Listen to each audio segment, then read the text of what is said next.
state of Florida, all 67 counties, the entire state of emergency is pretty big.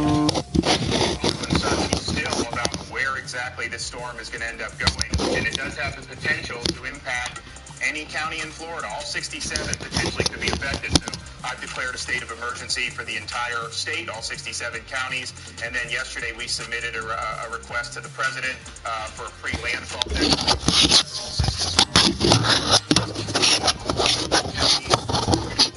determine whether they should issue evacuation orders.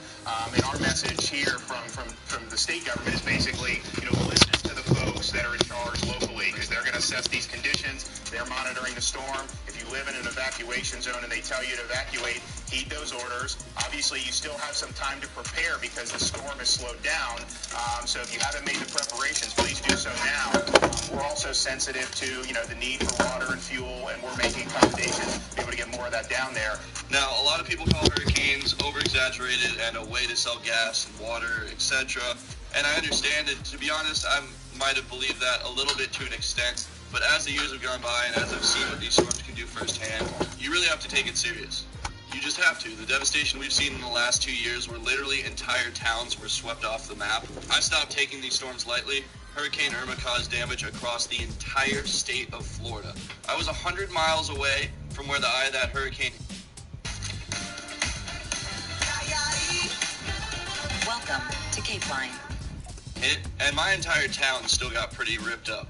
Now, please, I'm going to advise that if you live between Miami and Brevard County, or even further up the coast, or even further south, be prepared, be ready to evacuate, and head inland a bit. We are facing a king tide. What that means is it's one of the highest tides of the entire year.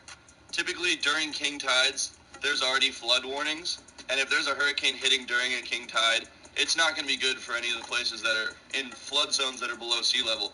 Also, another thing to consider is that you could get 20 inches of rain in some areas, and that is serious flooding as well. So just be prepared for that. Keep that in mind.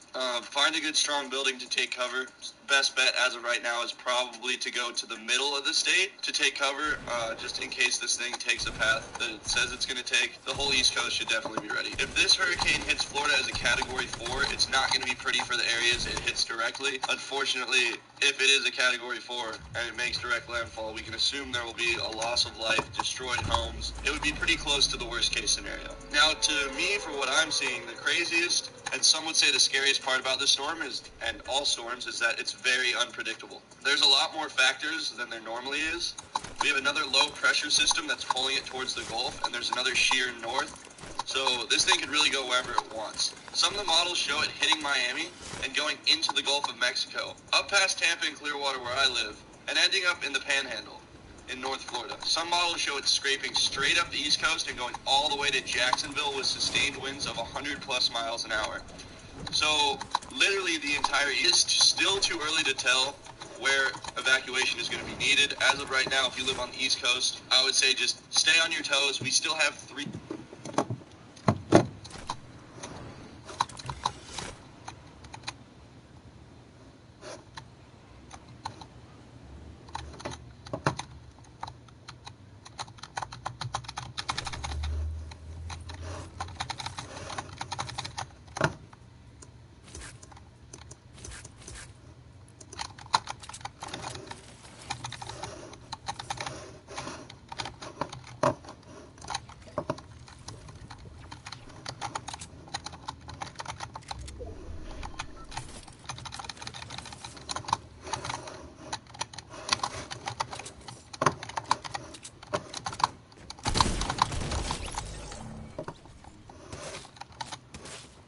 What?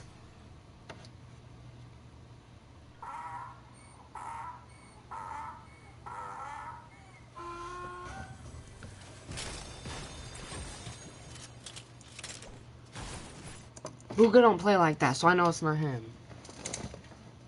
3 days before this thing makes landfall. It's believed to make landfall sometime on Monday. So Sunday will be a really big update for the entire state of Florida. A very important update. I'm just trying to give you guys info on what it's doing right now. We're going to do a deep look at everything right now and kind of just discuss what we're currently seeing, because I always like to do that. Take you guys through the models with me, see if anything has changed while filming this. Yeah, I'll just take you guys kind of through my strategy. So, first, straight off the bat, NHC, National Hurricane Center. This is exactly where you want to go right off the bat. 11 a.m. update, 110 mile an hour sustained winds. That makes... Welcome to Cape Line. it 1 mile an hour away from a Category 3, so we can safely assume that probably by the time you're watching this, it is a Category 3 hurricane. We're going to click in here. Alright, so probabilities of tropical storm force winds. So yesterday I had 50 to 60% chance. Now we're looking at 70 to 80, with some parts of Florida reaching 90 to 100% chance of tropical storm force winds. I mean, look at that cone. It's Alright, let's see estimated time of arrival. Earliest reasonable arrival time, tropical storm force winds. So this is not the eye of the storm, these are tropical storm force winds.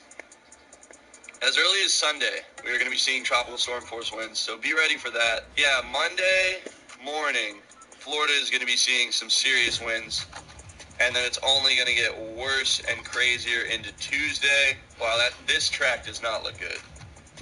It just shows it slamming into Florida and going straight up the middle of the state, which means both the East Coast, West Coast, and Central Florida will be affected by this storm. That's pretty crazy. Wind history so far. There's another cyclone map. We're going to go to windy.com just because I feel like everyone likes seeing what Windy's read is.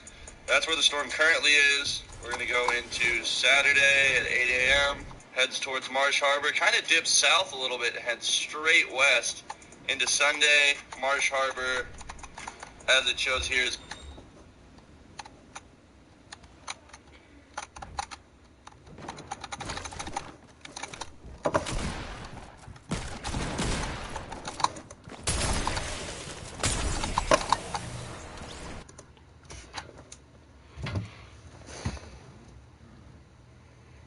going to get the worst of it. Monday at 8 a.m. If you're going to evacuate, do it on Sunday. Do not wait till Monday. Because if we go to 11 a.m. on Monday, Florida will be getting 2 p.m., 5 p.m., 8 p.m. It really slows down, which is very concerning because as we're seeing right here, you could be seeing 20 to 24 hours of constant hurricane force winds. 140 mile an hour gusts plus maybe 160. It's still too early to tell. But, ooh.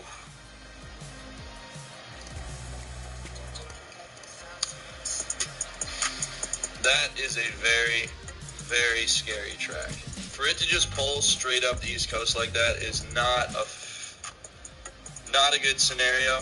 We're going to go to spaghettymodels.com, Mike's weather page. Welcome to Cape Line. He's definitely like the go-to guy for stuff like this. We'll look at some spaghetti models really quick. See, look, some of these going into the Gulf, some of these going up Central Florida, some of these going up the East Coast, one of them completely staying away from this state entirely. It's kind of like a split. We got half going into the Gulf, straight over my house, half going up the East Coast.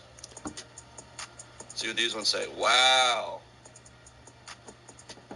GEFS track shows Chloe. its center line going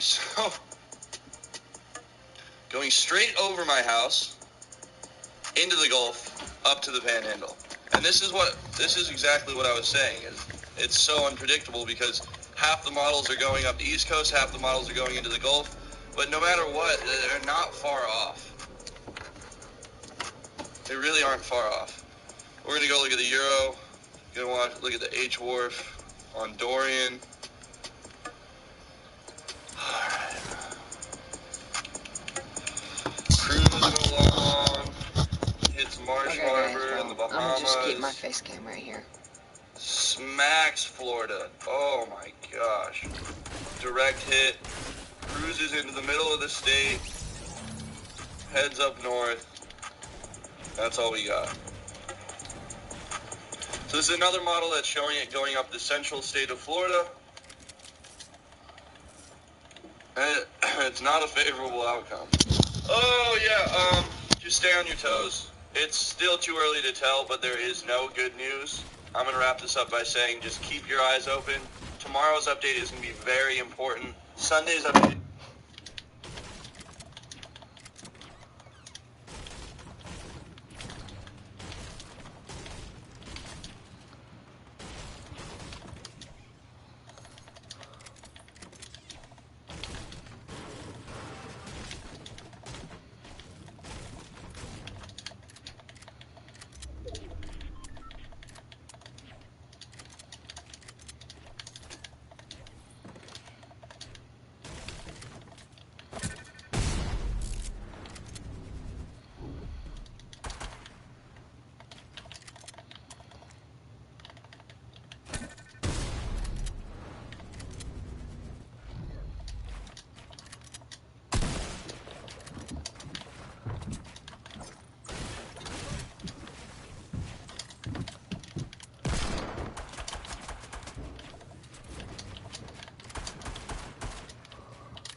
Bro, what? Oh my god, I'm gonna hurt somebody, dude. Jesus.